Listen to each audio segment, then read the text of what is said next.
धार, बड़वानी, खरगोन और खंडवा जिलों के किसानों ने 1 दिसंबर 2025 को खलघाट टोल गेट पर अपने विभिन्न मुद्दों को लेकर बड़ा जमावड़ा करने का आह्वान किया है। किसानों की मुख्य मांगों में मक्का, सोयाबीन और कपास को सरकारी खरीदी के पूर्व की योजना अनुसार खरीदी, कृषि ऋण मुक्ति, एमएसपी की कानूनी गारंटी, गौ माता को राष्ट्र माता का दर्जा और आयात निर्यात नीति में सुधार जैसी बातें शामिल हैं। इन मांगों को पहले भी प्रशासन तक पहुंचाया गया था, लेकिन समाधान न मिलने से किसानों ने सामूहिक रूप से सड़क पर उतरने का निर्णय लिया है। आंदोलन की घोषणा होते ही जिला प्रशासन पूरी तरह अलर्ट हो गया है। कानून व्यवस्था बिगड़ने की आशंका पर एसडीएम प्रमोद सिंह गुर्जर ने खलघाट टोल प्लाजा के आसपास 500 मीटर क्षेत्र में धारा 163 लागू करते हुए बाहरी लोगों के प्रवेश पर रोक लगा दी है। आम वाहनों की आवाजाही जारी रहेगी, लेकिन 4 से अधिक व्यक्तियों के समूह पर प्रतिबंध रहेगा। राष्ट्रीय किसान मजदूर महासंघ मालवा निमाड़ प्रांत द्वारा एबी रोड पर खलघाट टोल प्लाजा के समीप जिले के 4 जिलों के किसानों का जमावड़ा हो रहा है। क्या मांगे हैं आपकी? के 2 आयाम, ऋण मुक्ति और पूरा दाम। केंद्र सरकार ने कानून बनाया है एमएसपी न्यूनतम समर्थन मूल्य पे किसान की सारी उपज खरीदना, जैसे मक्का, सोयाबीन, कपास, गेहूं और अन्य।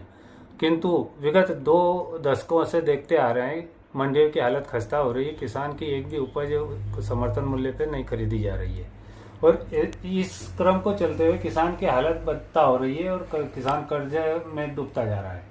इन सभी चीज़ों को लेकर अपने अपने स्तर से किसानों ने आवेदन, ज्ञापन, धरना, रैली, प्रदर्शन सब करके सभी को अवगत करवा दिया, पर किसान यथावत जैसे कि तैसे खाली हाथ है।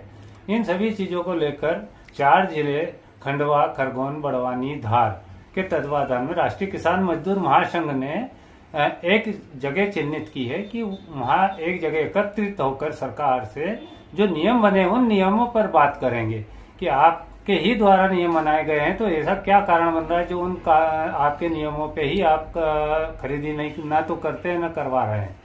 ऊपर से जो सीसीआई के नए नए अड़ंगे लगा रहे हैं, किसान को स्लॉट बुक करवाना, उसमें नमी मॉइस्चर को लेकर खरीदी नहीं करना, किसानों को आयात निर्यात की नीति में उलझा देना। अगर किसी को उपज का कोई मूल्य बढ़ता है, जैसे प्याज का थोड़ा बहुत मूल्य बढ़ जाता है, तो मीडिया या अगर नेताओं के माध्यम से उसको बिल्कुल रोका टोकी करके उसके मूल्य गिराए जाते हैं, तो मूल्य तो गिरा देते हैं, पर जब 50 पैसे, 1 रुपये, 2 रुपये मूल्य हो जाता है, तो शासन की नैतिक जिम्मेदारी बनती है कि उसको वापस लागत से C2+50 के आधार पर उसका मूल्य वापस निर्धारित करके किसान को उसका वाजिब मूल्य मिले। इन सभी चीज़ों को लेकर किसान 1 दिसंबर को खलघाट टोल पर अपनी मांगों को लेकर 1-to-1 चर्चा सरकार से करने के मूड में है।